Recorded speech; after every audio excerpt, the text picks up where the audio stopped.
I want to say welcome and thank you for making time for us. Tarik Moody from Radio Milwaukee, now program director of a brand new urban alternative station that just started on Juneteenth. HYFIN. Thanks for being here, family. How you doing? Doing well. Decompressing. I had a nap this morning at work because I had to be in the morning for the Wisconsin Public Radio interview at 7:30. So I'm still tired. I bet. Yeah. I mean, it was a big weekend. I'm hoping that this isn't too asinine for you, but I was thinking it would be helpful to do just like kind of like a little 101 for people. Like, can you explain what urban alternative is, the concept behind the format, at least your interpretation of it? Obviously, I know it means different things for different folks. Well, yeah, I can start with the CPB's kind of mission behind it. They wanted to create a format, and I guess you used to call Vocalo in Chicago kind of the original version of this.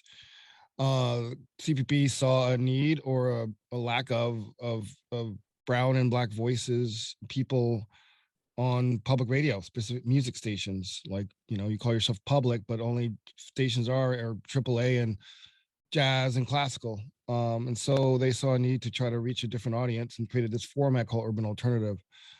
And it's been loosely defined, I guess, by the CPB. But I see it as an opportunity to take basically what opportunity that I don't know if you know Frankie Crocker is from WBLS, Chief Rocker. He coined the term urban contemporary, and that station was a pioneer, and it's definitely not what urban contemporary is now. What he did was really celebrate all black music and champion new artists. I mean, he was the first guy to champion Bob Marley. He even put Clash on a black radio station. And I wanted to bring that spirit back into this format, because if you listen to commercial radio, it's basically hip hop and R&B, whereas most stations have their blazing hip hop and R&B or something like that, their slogans. And it's really, not that much variety or diversity. Like, they will never play Kendrick Lamar, which is weird to me. Mm-hmm. They talk about it in their new morning shows, but then you never hear them play the new Kendrick Lamar.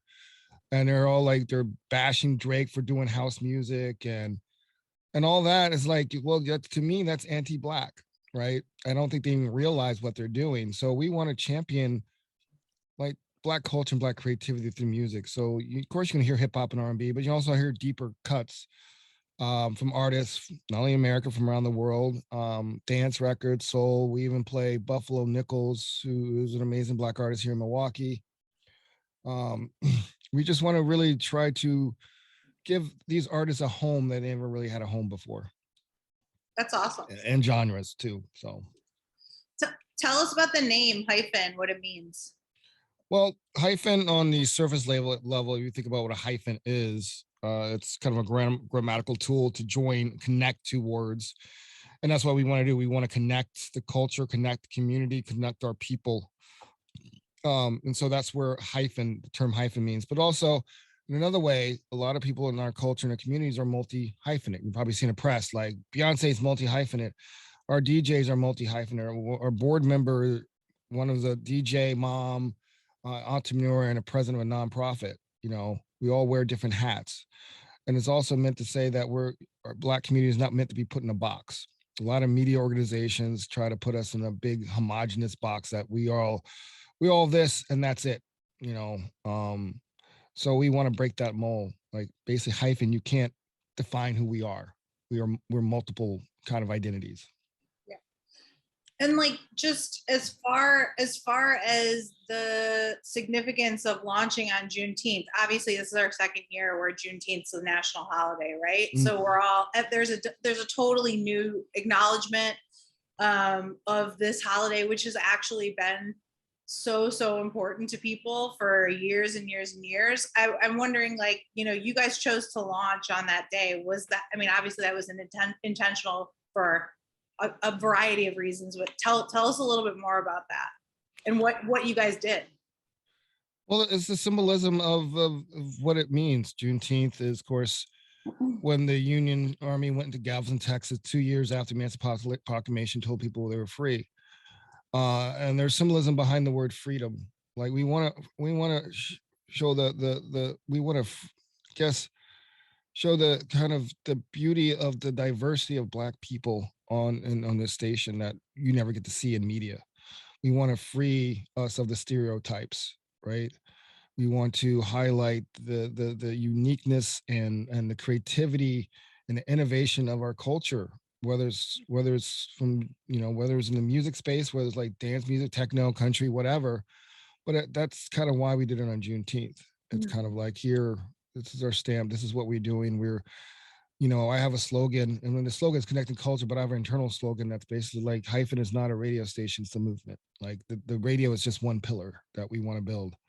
We want to build a platform for opportunities to elevate and change perception of Milwaukee's Black community internally and nationally.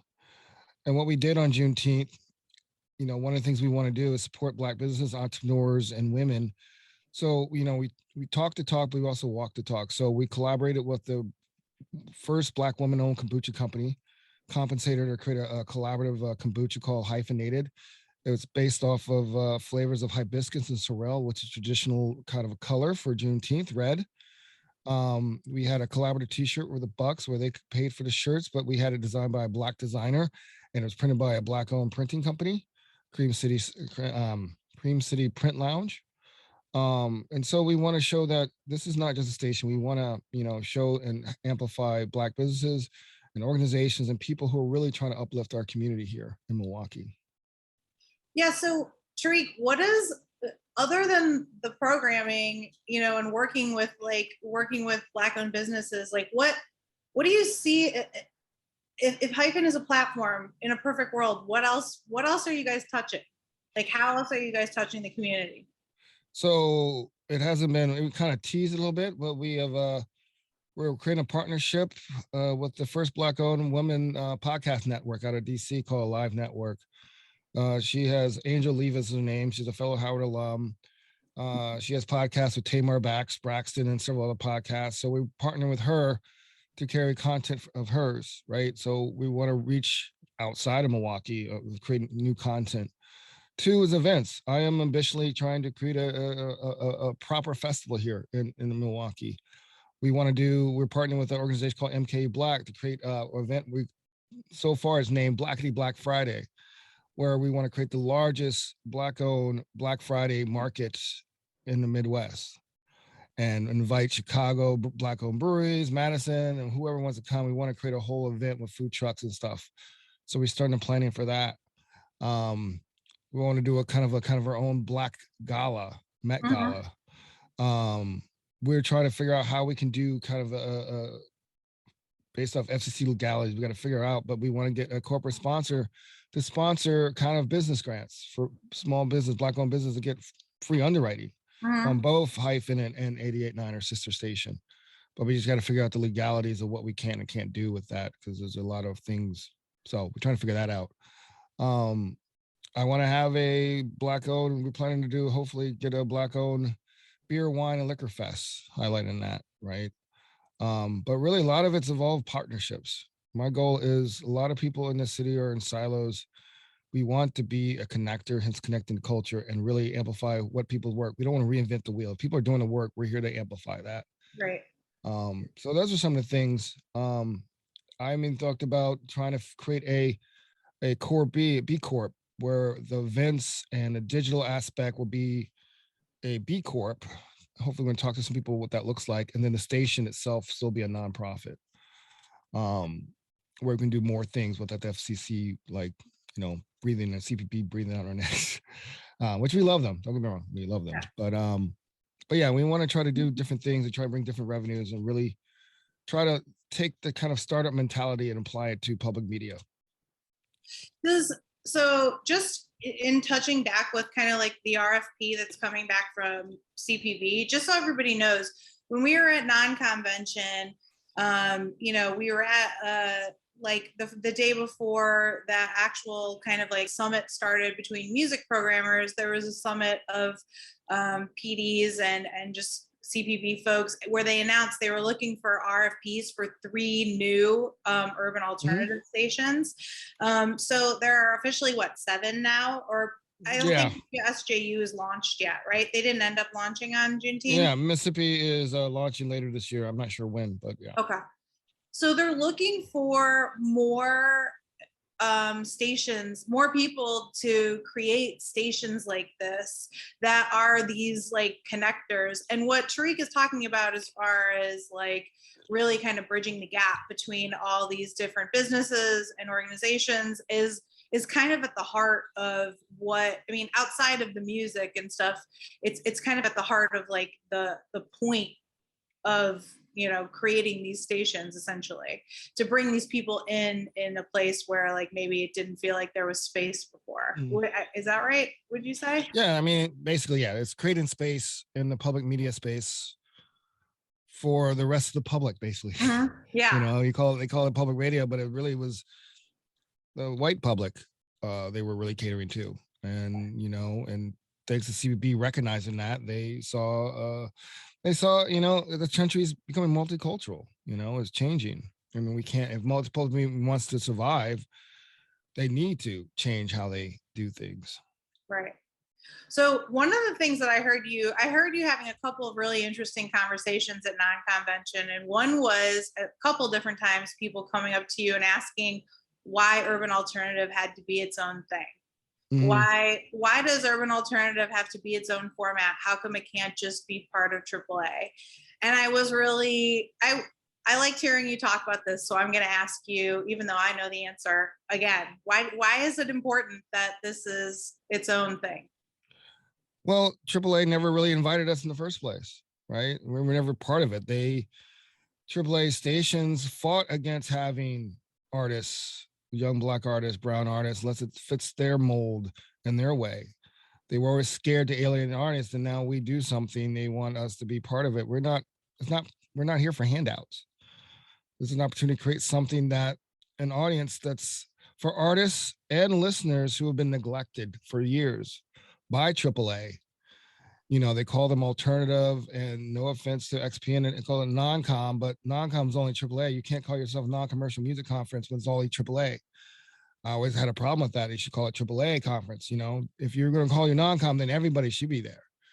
They've been so exclusionary, then all of a sudden they're like, oh, we need you to be part of this. This is part of America's history. Like, give us a handout and we'd be happy. There's an opportunity to do our own thing and do it right. Yeah. And have us lead it, not them lead it. There was also people asking you about programming and whether or not these stations would be for a Black audience, by a Black audience. What's the kind of ethos behind what HYFIN is going to be playing? Who are you programming for? What are you programming? We're performing for our community. If a white audience wants to listen to it, they're welcome to. It's not exclusionary, but the programming is meant for our community and represents our community. And so it's, you know, take the FUBU angle, for us, by us, right? No one's stopping you to wear a FUBU shirt, but understand it's a for us, by us concept. So yeah, got it. I know you're kind of like just getting going on this, but I'm curious like how the reception was over the weekend, and like if you have any like kind of short-term or long-term goals that you're already thinking about, other than like I know you're talking about this festival and like doing all of these other really incredible kind of like you seem to have a clear vision for the future, but like in the immediacy, what are you seeing happening now? Well, it's about partnerships. I got a great community engagement coordinator originally from South Africa on our team. I'm working closely with him to get the newsletter up, creating strategies for LinkedIn. A lot of public radio stations understand the power of LinkedIn, so we're trying to do something different on that angle as well. Bronzeville Week is coming up, which is a part of the historical Black neighborhood Bronzeville. We're trying to get a partnership with that. Again, the live podcast network, we're working on that. There's a biotech podcast segment we're going to air eventually. Announce that soon. Right now, we're also trying to get funding. We have a great partnership with the Bucks, Milwaukee Bucks. Peter Fagan, President Bucks, actually wore the HYFIN shirt at Juneteenth and gave away shirts from the car. Awesome. And then Frank Productions Concerts Live, 5P Live. We have created a nice deep partnership with them because they're building a new venue here in 2023.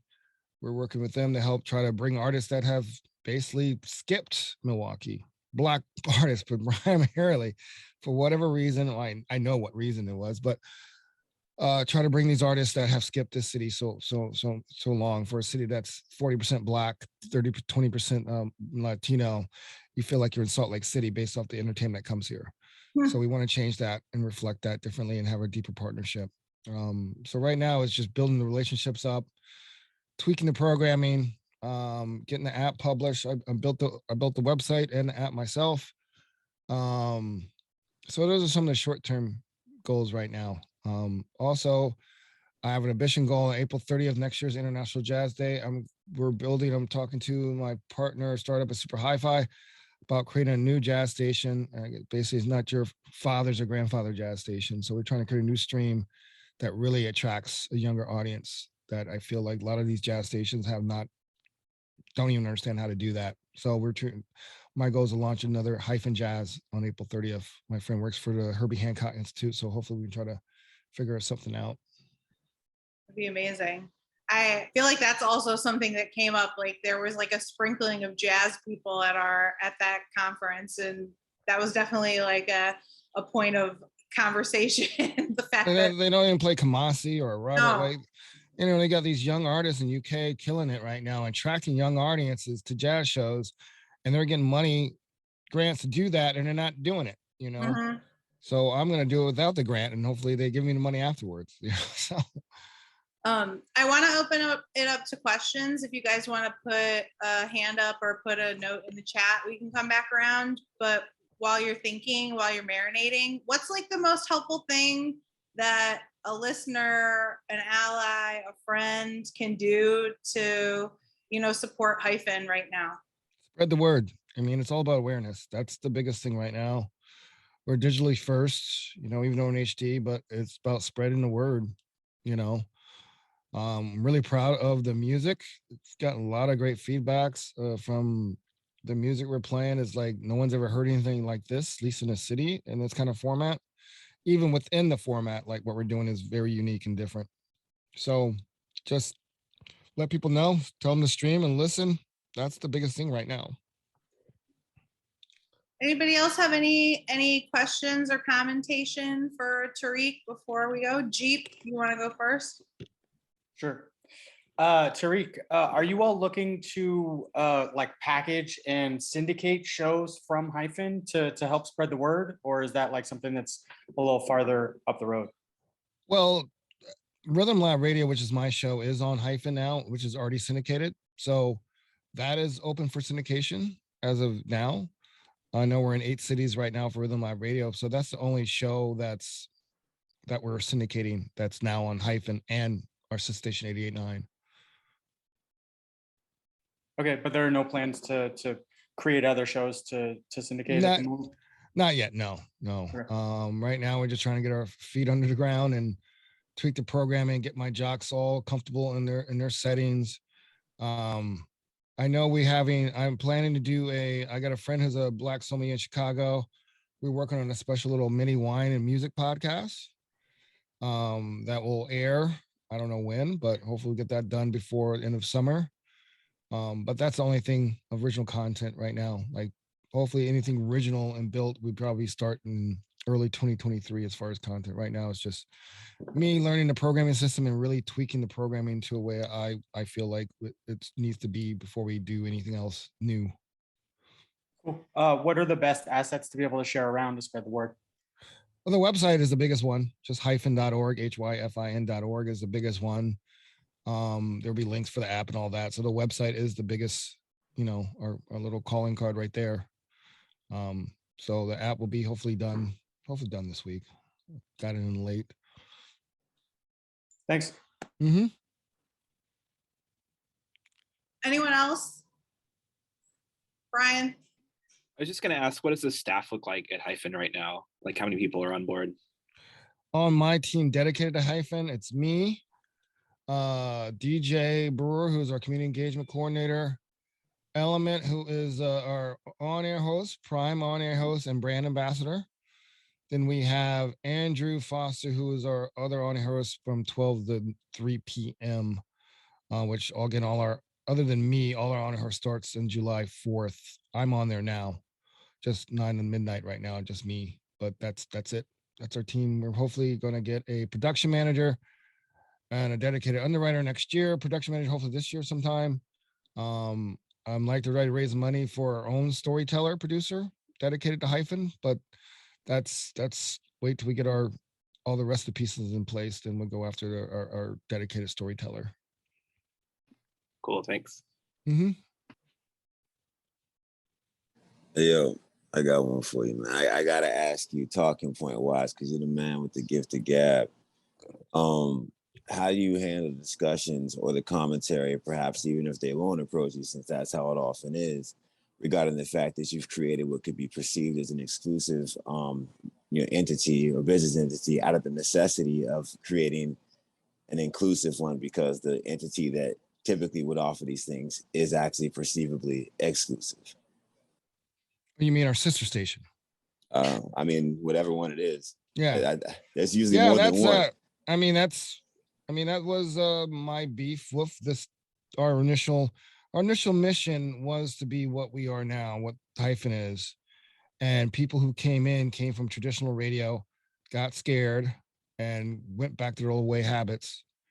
And I made us think about it. And basically 88.9, which is still a great station. It's what it is, lost its way in my book. And I feel this is an opportunity to rectify what I quit my job in Minneapolis to do. And so that's what I have communicated. I communicated to the board. We had a couple board members saying, I don't get it. And I guess you say we set them straight. If you don't want to be part of it, then, you don't have to be part of it. Again, this is something that's overdue, especially in this city. I'm from Atlanta, and this city needs something like this. And so I'm unapologetic about this, whether someone has a problem with it or not. And what you said that people got scared. What sort of fears did they manifest, shall we say? Well, as you know, the ratings, they get scared. Like when we launched the ratings, it's like we're public radio. We're not going to have ratings. You had people who didn't even live here programming a station in the beginning. And so, and basically people didn't know what to do. You got people who were white, didn't know how to program hip hop. And then they're like, well, I don't want to play this. This might alienate the suburban mom. So it's that mentality, even though the suburban mom twerks as much as anybody else does, so you had a lot of people who really didn't know what they're doing in charge of this station for a while. And I think we put the ship in the right direction. Took a while. Always got the good answers, man. Mad respect, bro. Mad respect, man. I love what you're doing and the work you've been putting in. It's very visible. And yeah, you're in a market that's the equivalent of white bread. So, you turn that into toast, bro. Mm-hmm. Appreciate that. Appreciate it. Thank you. Well, Tarik, I want to let you know, obviously we're here to help support you however we can. And if you, anytime you want to knock heads or we can do anything to support the station, obviously we're here. It would be awesome. I'm going to try to dig up the RFP that CPB has out now, just in case anybody here knows anyone who might be interested in applying for the grant to develop this additional stream or the additional station to their existing station. Tarik, maybe you can help me find that info actually. And I'm pretty confident we'll be hearing a lot more about HYFIN and Carbon and everything else that's coming up in the not so distant future. It's really exciting. It's tackling a lot of the stuff that we've been talking about in this group for the last 2 years.